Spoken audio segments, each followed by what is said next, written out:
Attendance allowance is a benefit delivered by the Department for Work and Pensions (DWP) for people of state pension age who need help with personal care or supervision due to an illness, disability or mental health condition. A successful claim is worth either £68.10 or £101.75 each week. The level of award depends on the amount of support someone needs. Payments are made every 4 weeks and work out at £272.40 and £407 respectively. A little extra money can go a long way, and you can use it however you like to meet your needs and help you stay independent in your own home longer. The money doesn't have to be spent on a carer. The benefit, designed specifically to help older people, is tax-free and won't affect any other state support you receive. The charity Independent Age has created a fact sheet to help new claimants through the application process, alongside 7 top tips for filling in the form. The latest figures from the DWP show in August 2023, there were 1,525,421 people across Great Britain claiming the benefit, including 136,252 living in Scotland. It's important to note attendance allowance is not means-tested either, so, unlike pension credit, income from any retirement earnings or savings will not be taken into account. Tips for filling in attendance allowance application form. Independent Age explains, the decision maker will use your claim form to work out whether you qualify for attendance allowance, so it's important to give as much detail as possible.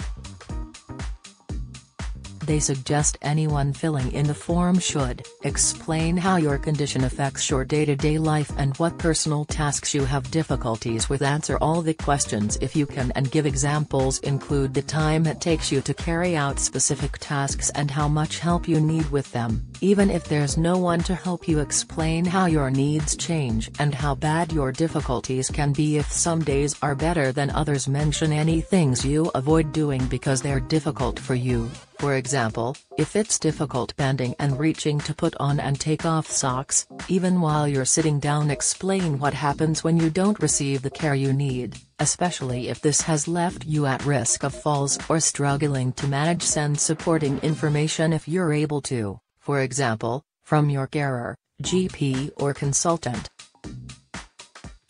More help and support is available on the Independent Age website here or by calling them on 0800 319 6789. Below is a quick guide to the benefit to help you decide if you, or a family member, should make a claim. What is attendance allowance? Attendance allowance helps with extra costs if you have a disability, physical or mental health condition, or illness severe enough that it makes it hard for you to look after yourself. It does not cover mobility needs. You do not need to have someone caring for you in order to make a claim. Who can claim? You should apply for attendance allowance if you have a disability or illness and need help or supervision throughout the day or at times during the night, even if you don't currently get that help.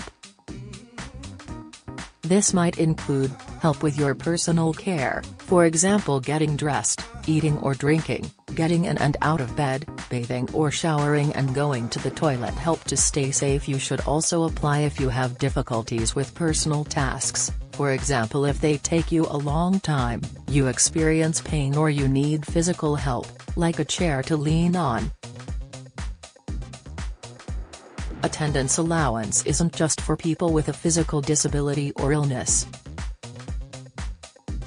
You should also claim if you need help or supervision throughout the day or night and have a mental health condition, learning difficulties, a sensory condition. If you are deaf or visually impaired, attendance allowance. Main disabling conditions. Medical conditions are sourced from information recorded on the DWP's attendance allowance computer system. The DWP says where more than one condition is present, the main disabling condition is reported on. It's important to note this list is not a checklist for claiming attendance allowance. It is intended to help people understand what type of conditions are being supported. However, if you need extra support during the day or night due to a long-term illness, disability or health condition, you should check out the official eligibility guidance on the Gov.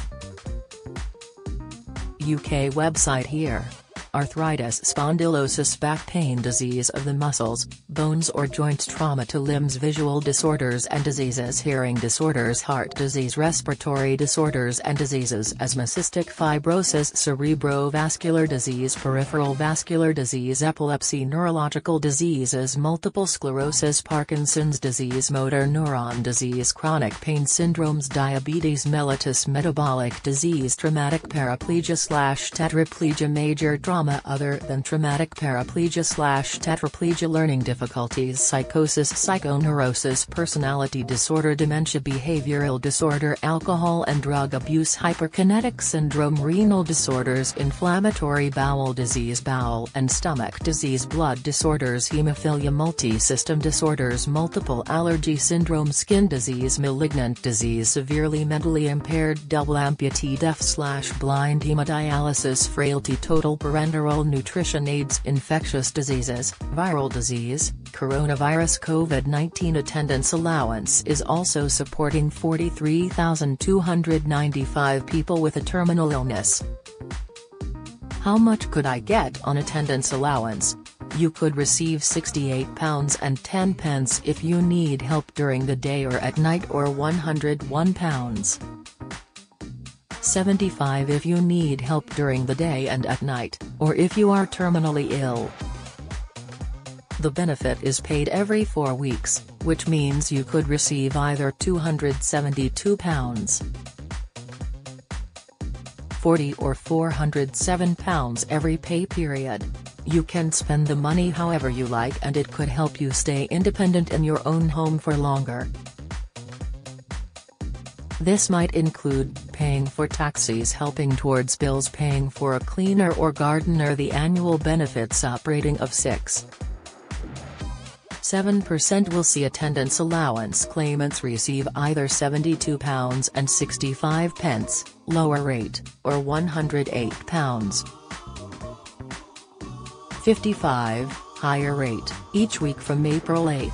This amounts to either £290.60 or £434.20 every pay period, some £5,644.60 over the 2024-25 financial year. Can I claim attendance allowance even if I have savings and other income? Yes. Attendance allowance isn't means tested, so it doesn't matter what other money you have coming in or how much you have in savings either. There is no limit. It is also tax-free, and you will be exempt from the benefit cap, so you won't have money taken away from any other benefits. Will attendance allowance affect my state pension? No, it won't affect your state pension, and you can even claim it if you're still working and earning money. How does attendance allowance affect other benefits? The other benefits you get might increase if you get attendance allowance. These include extra pension credit, housing benefit reduction, council tax reduction. How do I make a claim? You will need to complete a long claim form when you apply for attendance allowance. It might seem daunting at first, but help is available from your nearest Citizens Advice, so don't let the form put you off applying. If you'd prefer to do it yourself, you can follow the Citizens Advice guide on how to fill in your claim form here. Full details of how to get the application form by post or over the phone can be found on the Gov. UK website here. What happens if I am about to reach state pension age? If you are thinking about applying for attendance allowance when you reach state pension age, you might be better off claiming Personal Independence Payment (PIP) straight away. You may be able to get more money. Get the latest record money news. Join the conversation on our Money Saving Scotland Facebook group for energy and money saving tips, the latest benefits news, consumer help and advice on coping with the cost of living crisis. Sign up to our Record Money newsletter and get the top stories sent to your inbox daily from Monday to Friday, including a special cost of living edition on a Thursday. Sign up here. You can also follow us on X, formerly Twitter, at @recordmoney_ for regular updates throughout the day. New: get our money news alerts on your phone by joining our daily Record Money WhatsApp community. Who cannot claim attendance allowance? You won't be able to get attendance allowance if you already get PIP or Disability Living Allowance (DLA) to pay for your care. If you apply for attendance allowance while getting DLA, the DWP will usually reassess your DLA award instead. You can renew your PIP or DLA when the existing award ends as long as you still meet the eligibility criteria. If your renewal is unsuccessful, you can apply for attendance allowance instead. Find out more about attendance allowance on the Gov.uk website here. Join our daily Record Money WhatsApp community here to receive alerts on the latest money news, from benefits to shopping deals.